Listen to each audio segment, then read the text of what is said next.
നമസ്കാരം, മലയാളി വാർത്തയിലേക്ക് സ്വാഗതം. വേദനയോടെ ആ 4 പേർക്ക് ഇന്ന് വിട.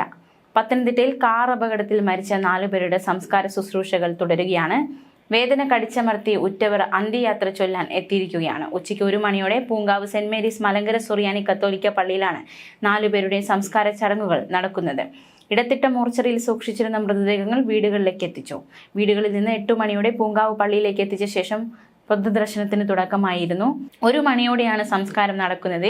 കഴിഞ്ഞ ഞായറാഴ്ച നടന്ന അപകടത്തിലാണ് നവദമ്പതികളും അവരുടെ പിതാക്കന്മാരും ഉൾപ്പെടെ 4 പേർ മരിച്ചത്.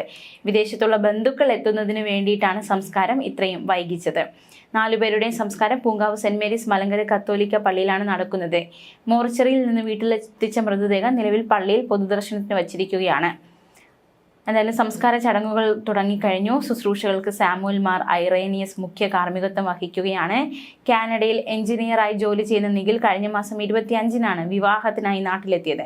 നിഖിലിന്റെ കൂടെ അടുത്ത മാസം കാനഡയിലേക്ക് പോകാനുള്ള തയ്യാറെടുപ്പിലായിരുന്നു അനു. അതേസമയം അശ്രദ്ധമായി വാഹനം ഓടിച്ചതാണ് അപകടത്തിന് കാരണമായതെന്നാണ് FIR-ൽ പറയുന്നത്. കാർ ഓടിച്ച ആളുടെ അശ്രദ്ധയാണ് അപകടത്തിലേക്ക് നയിച്ചതെന്ന് പോലീസ് കണ്ടെത്തി.